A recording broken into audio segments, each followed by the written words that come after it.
Thank you and welcome. Welcome to those of you who've come from all across the United States and to those of you who've come from all across the world. After we started our annual meeting of the Clinton Global Initiative at the United Nations at the opening of the UN every year, after a couple of years, and partly because a very high percentage of the people who work at our foundation, as our president, Donna Shalala, can tell you, are 30 or under, about 60% of them, I think. And I kept thinking, we need to do something for people who have all the ideas and most of the future and not enough money to do everything they'd like, but they may change the world. And I remember once along the way, we haven't mentioned this tonight, someone came up with an app that would help people in developing countries to check whether the pharmaceuticals they were receiving were actually what they were represented to be. Because there's a huge problem of fraud and dilution of medicines in developing countries. This little idea at CGIU became a company called Sproxel. It's worth something like $400 or $500 million today, and has saved enormous numbers of lives. And I say that not to encourage all of you to think about something that will generate that kind of money, but just to remind you that one good idea with teams using their best experiences together, maximizing both human ingenuity and the potential of technology, can change the world. And that people in one small corner of the world, as you will hear when we just in a moment are going to have a lightning round of people reporting on what they have done, can echo all across the globe.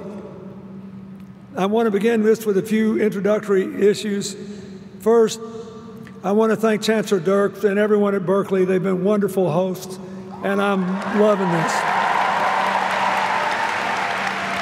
I know all of you find it hard to believe, but I was once your age. And in 1971, 45 years ago this summer, the woman who would become my wife, had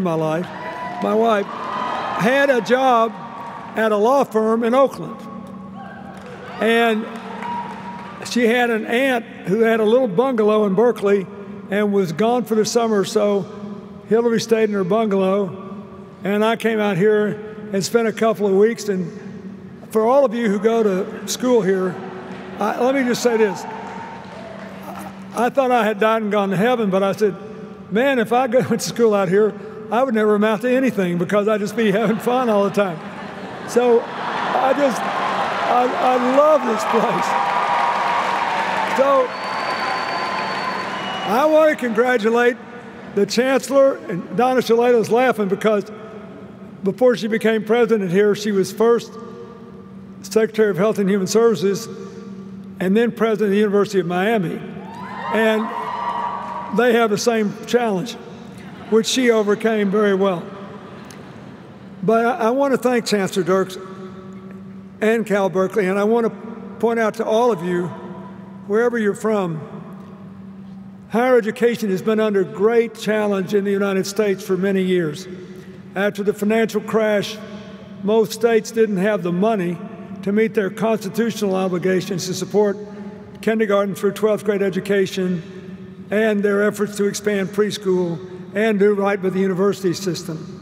It's been hampered more in California by the adoption and interpretation of something called Prop 13, which limits property taxes in a way that are unfair to the schools and a crushing blow to the higher education institutions because they sacrificed whatever the legislature has to take away to meet the minimum threshold of their understandable obligation to younger children. And still, thanks to the generosity of their alumni, and others, the system soldiers on, and the University of California at Berkeley remains one of our greatest institutions of higher education. So, Chancellor Dirks, thank you very much.